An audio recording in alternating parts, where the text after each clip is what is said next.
So the far right recognized the problem first. The problem is they conflate masculinity and the solution with coarseness and cruelty and taking us back to the 50s when non-whites and women had less opportunity. That's just not the answer. At the same time, the far left's answer is to say, well, you don't have problems, you are the problem, and that the answer is to act more like a woman. And quite frankly, that's just not helpful. All right, guys, I hope you stick with me through this one because I know there are many people out there that are going to view this as controversial. Some people out there might even think that this isn't even an issue at all.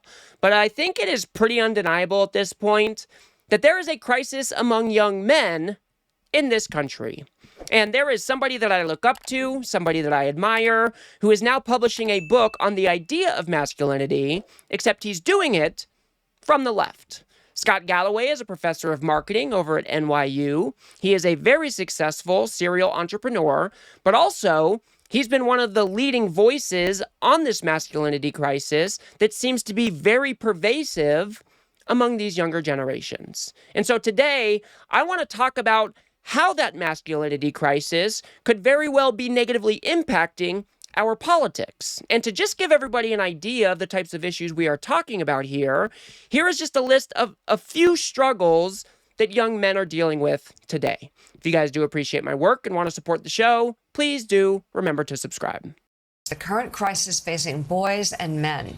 Boys are less likely to graduate from high school and college than girls. 1 in 7 men report having no friends.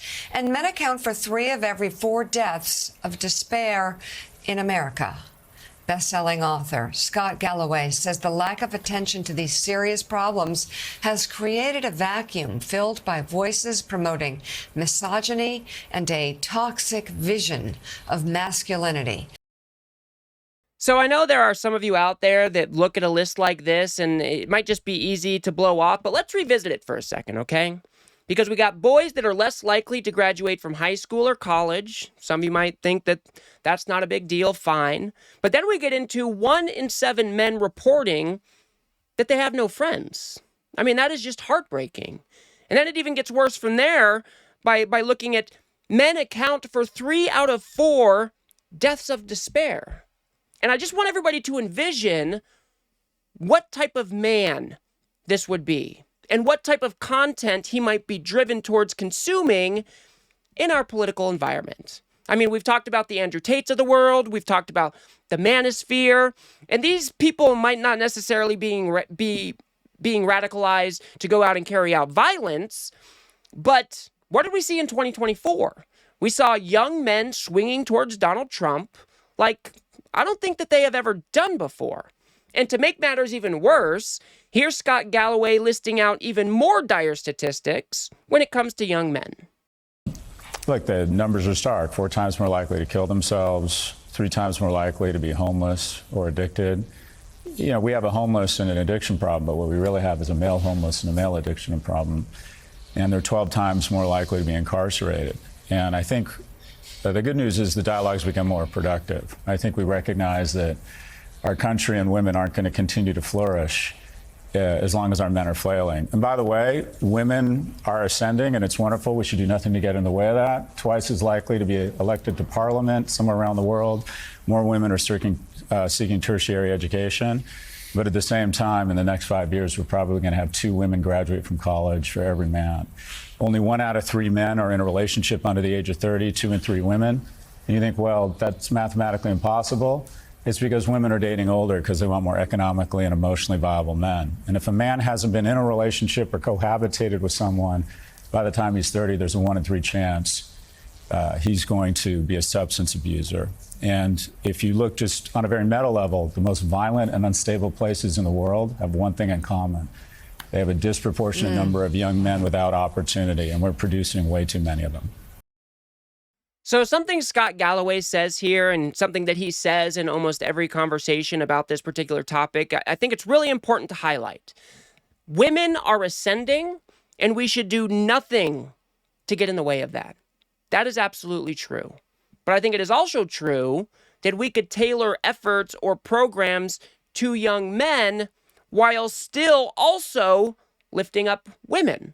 Because everybody does better when everybody does better. And I don't think it takes anything away from women to acknowledge that men are struggling today, especially when we are talking about these younger generations. And if you look at even the political violence that we've experienced over the past year, what do most of them have in common?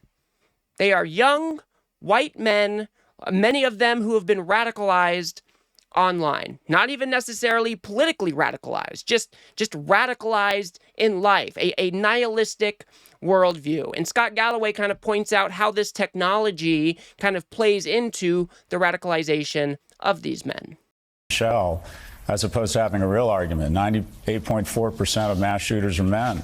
And what do all these men have in common that we were talking about? They're actually less politically engaged than the people sitting around this table. They're men who aren't connecting to church, they're not connecting to their parents, they're not connecting to school, they're not connecting to work.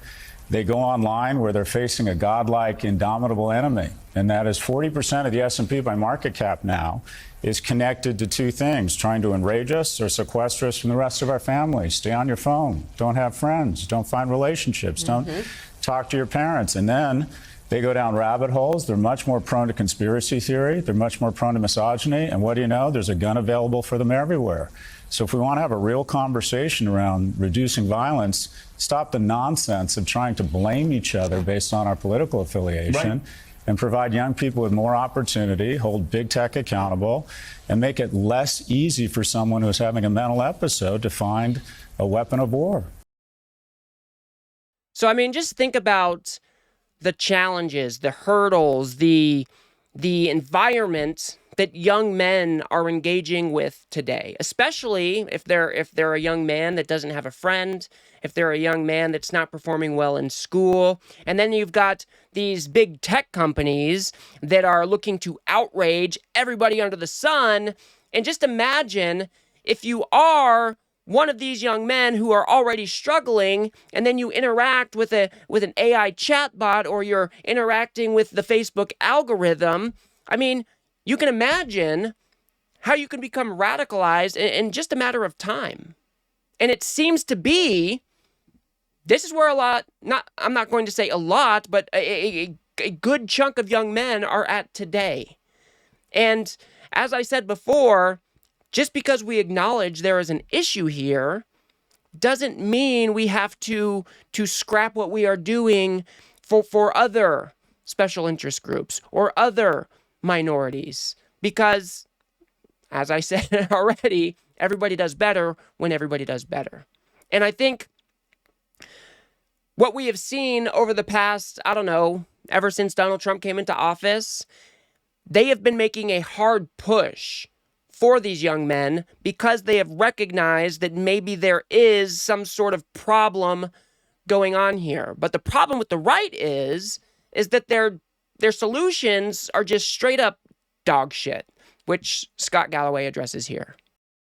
Well, to your point, so the far right recognized the problem first.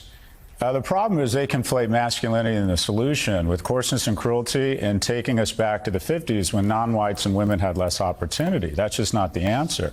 At the same time, the far left's answer is to say, well, you don't have problems, you are the problem, and that the answer is to act more like a woman. And quite frankly, that's just not helpful. I just want to pause it there for a second, because I know people are going to be pissed off by this comment, but I think he's correct. I think that the left has been too easy to kind of brush these problems off. We kind of look at the advantages of the past that men used to have, and we kind of want to use that as a lens to craft solutions as we move forward. So it's really easy for many on the left to say, well, the problem is you, bro. Fix yourself, bro. Pull yourself up by your own bootstraps, bro, which I have seen on the left. I don't think there is a good argument that is not happening on the left. And I think it's something that we have to address if we are going to bring men back in to our coalition. But let's go ahead and keep going. To a young man. So what we have is a situation where neither party is really addressing the issue. I went to the Democratic National Convention, and I saw a parade of special interest groups addressing the problems, the very real problems that special interest groups face.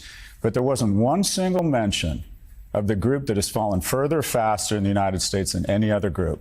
and that is young men. If you go to the Democratic National Committee website, there's a section that says who we serve, and it lists 17 demographic groups, from seniors to the disabled to veterans to Asian Pacific Islanders. The only group it doesn't mention is young men. I counted it up, it's 74% of the population. When you say you're advocating for 74% of the population, you're not advocating for them, you're discriminating against the 26%. So let's have an honest conversation around who's really struggling in this nation and how we address the problem. And that's the good news. These are addressable, fixable problems with common sense solutions.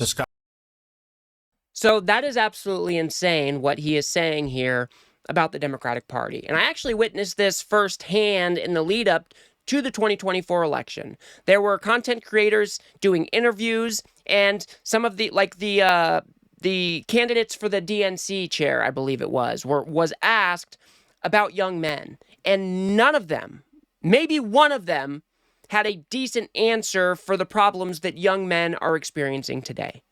This is a failing of the Democratic Party. Because like I said, guys, it has been too easy for us to look at what has gone on in the past, look at what the patriarchy has built, look at all of these advantage that white men have taken advantage of, since the country's founding, and then we want to use that as a lens to view the future through. But how does it make sense that young men today should be paying for the sins of men's past? Would we view this as acceptable in any other scenario? I would guess not.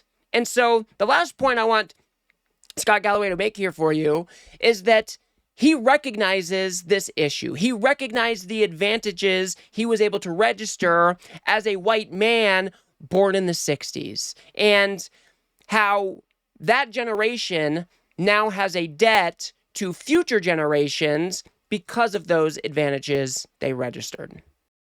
These are absolutely things we can solve. And just to call out Joe and I, we have a debt. Yeah. We recognize a disproportionate amount of advantage. We have a debt. And Right. that debt is paid back in one of two ways. On a very emotional, personal level, we have an obligation to get involved in young men's lives. The ultimate expression of masculinity is to get involved in the life and take an irrational interest in the well-being of a child that is not biologically yours. There are 3 times as many women applying to be big sisters in New York as there are men applying to be big brothers. If we want better men, we need to be better men. And the group that pisses me off the most are the most fortunate in the world, and that is tech bros, who are under the impression that it was all their character and their grit, and not a lot of their success is not their fault. We have a debt to get back involved in young men's lives, both emotionally and socially and fiscally. And yeah, I think Scott Galloway is absolutely correct about this. The tech bros of today are the worst examples for what masculinity should be.